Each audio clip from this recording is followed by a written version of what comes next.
아파트가 2분의 1이야, 지금. 2분의 1. 그러니까 한마디로 여기가 예를 들면 100평이다. 그러면 52평만 갖고 있으면 이건 결의가 안 되는 거예요. 동의 안 해버리면. 그럼 단란대로 줘야지. 이게 용인 주공 아파트에서 있었는 일이에요. 그 내 기억도 102평인가 그랬는데 연수대학교에서 강의할 때 이 주거환경법의 내용이 이렇습니다. 강의할 때 들으신 분이에요. 그 질문을 하는 거야. 중앙에 상가가 있었는데 6평인지 뭐 하여튼 지분이 그런데 동의 안 했다. 그리고 리버파크. 그 한신 아파트 있잖아요. 20동, 21동. 그대로 기억납니다. 거기서 25, 한 5, 6년 지났지만. 왜? 복원 만들 때. 근데 그것 때문에 그랬거든요. 그다음에 삼성동의 상하 1차, 2차 아파트 있죠? 홍순건 조합장인데. 또 거기는, 중간에 있는 게 48평인가? 하여튼 그게 아파트지야. 그래. 근데 한국감정원에 있는 직원이야. 그러니까 이거를 내 강의 듣더니 동의 안 하는 거야. 왜냐하면 소형 평수가 평당 가치가 높잖아요. 그러니까 예를 들어서 비례율 따질 때 어쨌든 관리 처분을 해야 되니까 평당 가치가 큰 평수가 낮은 거야. 옛날에는 어땠어요? 옛날이라는 것은 뭐냐면 90년대 꿈 하더라도 어때요? 큰 평수가 프리미엄이 갔거든요. 큰 평수가. 지금 아직까지는 적은 평수가 평당 가치가 높죠. 지금은. 근데 아마 강남 쪽은 점점 역전이 되리라고 저는 보고 있어요. 강남 쪽은 큰 평수가 없어. 소형평형 우비율. 그죠? 442 적용하니까. 그죠? 그러니까 60제곱미터 이하 40%. 재개발의 경우. 그 다음에 85제곱미터 이하 40%. 초과는 20%거든. 그죠? 재건축은 244잖아. 20%. 60제곱미터. 그렇죠. 지금도 244죠? 평형 비율이. 그러니까 60제곱미터 이하가 20%, 그다음에 60에서 85제곱미터 이하, 그게 40, 초과가 40%입니다. 그러니까 이렇게 이제 동별 동의 안 하게 되면 소위 정비구역을 하더라도 그것만 제척을 하고 재건축할 수 있도록 동별 동의가 있어야 되잖아요. 옛날에 이제 그때 당시는 이제 4분의 3이었다가 3분의 2로 완화되는데도 철저히 안 해. 상하 2차 아파트도 마찬가지야. 그리고 자기들끼리 안 해. 큰 평수들이. 큰 평수가 작은 평수보다도 너무나 자기 정전자산 가치가 적다. 평당 예를 들어서 3천만 원인데 적은 평수는 2,500밖에 안 된다. 왜 우리가 이렇게 적어? 그런 식으로 해서 동의 안 해버린 거야. 가꾸리 리버파크 한신 아파트도 20동, 21동이 지들끼리 연대해갖고 이렇게 완화하는 거야.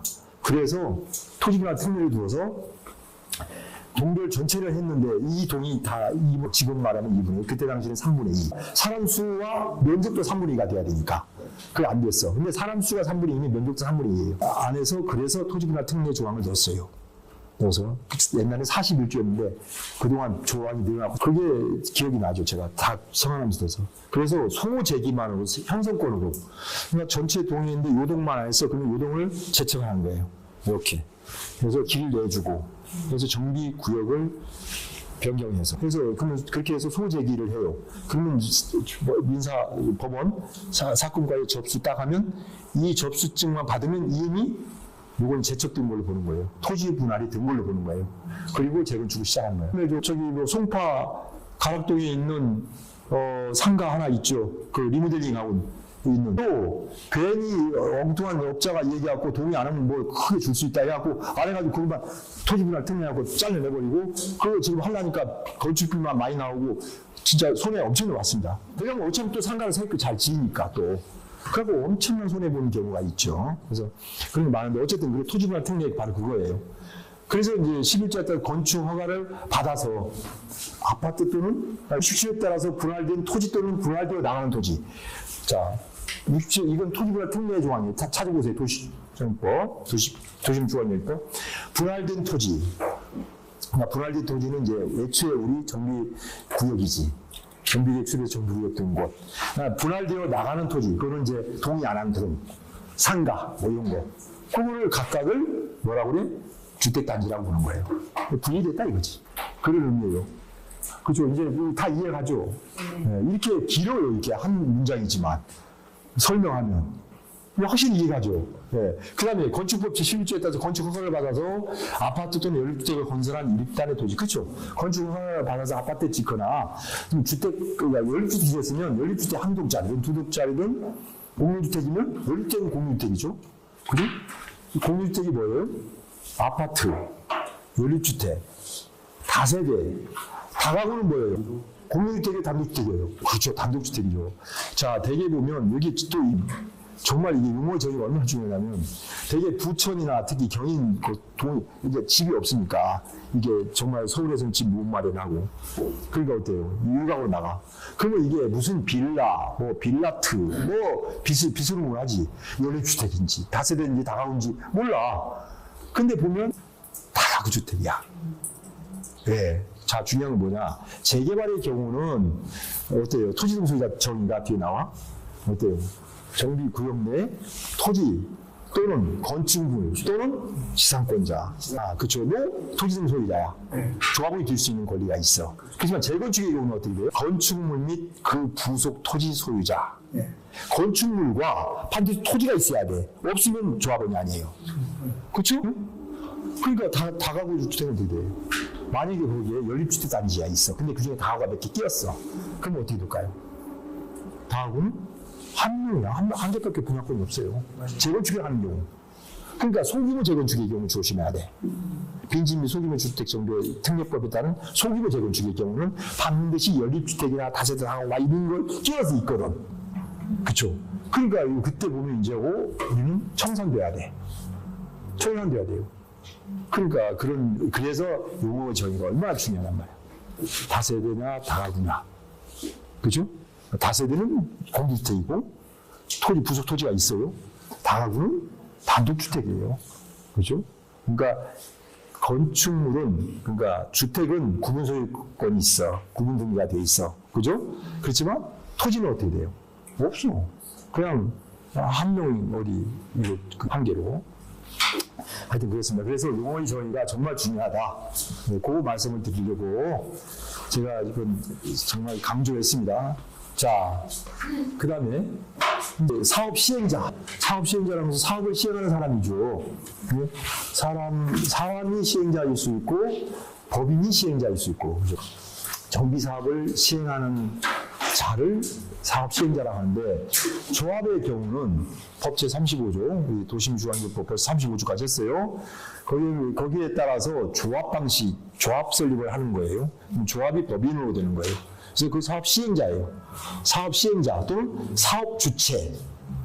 똑같은 말이죠. 사업 주체. 환경을 보면 사업 주체, 뭐 사업 시행자. 그죠? 사업 시행자를 말합니다. 그러니까 사업 시행자, 사업 대행자가 있기 때문에 헛갈리지 마시란 말이에요. 하여튼 사업 시행자는 것은 사업을 시행하는. 근데 그 조합 방식의 경우는 조합이 사업 시행자인 것이고, 공공 방식으로 하기는 공공이 사업 시행자지. 근데 공공하고 공동 시행할 수도 있습니다. 조합과 공공이. 그건 과반수장 동의를 받아서 그렇게 하면 돼요. 그리고 아까 말씀드린 토지등 소유자 방식이 있어요. 그 전체 토지등 소유자가 20세대 미만인 경우는 물론 공공과 공동 시행할 수도 있어요. 그래서 공공 시행자, 사업 시행자가 공공이 하는 거죠. 직접 시행할 수도 있고 조합과 공동 시행할 수도 있어.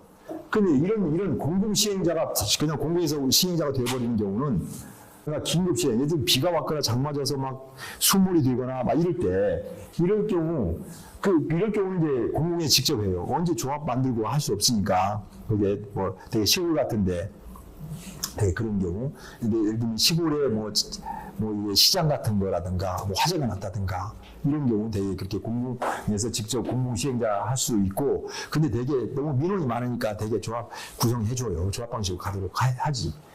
그 다음에 이제 만약에 정비 구역으로 이제 정비 사업 애정이 이제 애정을 했어. 계획연도, 목표연도가 있잖아요. 근데 2년 내에 사업 시행 인가를 신청하지 않으면 조합 설립됐어. 그러면 근데도 불구하고 뭐 2년 내 사업 인가 신청을 않거나 또 사업 인가 신청 내용이 위법인 거라든가 사기로 해서 거짓말로.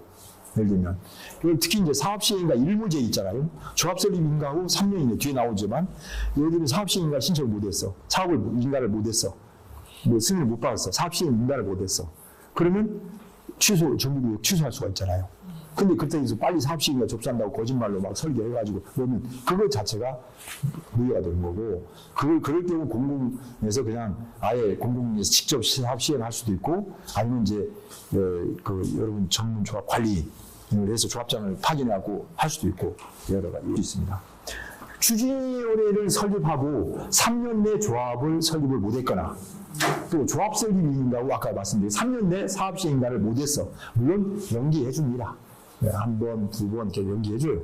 사업을 안 하면, 아예 안 하고 가만히 있으면 그건 바로 구역 해지하지.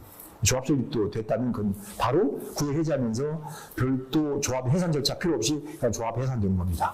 네, 그렇게 돼요. 지금 몇 군데 있어요. 29개인가 걸려있어, 서울 지역에. 조합설 인가 후 사업시 인가를 못 받는 데가. 그 다음에 도시계획 사업과 병행해서 한다든가, 순환정비 방식으로 사업을 한다든가, 사업시의 인가를 예를 들면 취소한다든가, 그리고 국공유지가 전체 2분의 1 이상이고, 토지등 소유자의 과반수 이상 동의를 받으면, 그런 경우는 이제 공공시행 방식으로 할 수 있지. 근데 공공해서 안 합니다. 왜? 민원이 많으니까. 왜 이것밖에 안 주고 시위하고 막 정부하려고 하니까 되게 안 해요. 네. 조합에서는 해달라고 하는데.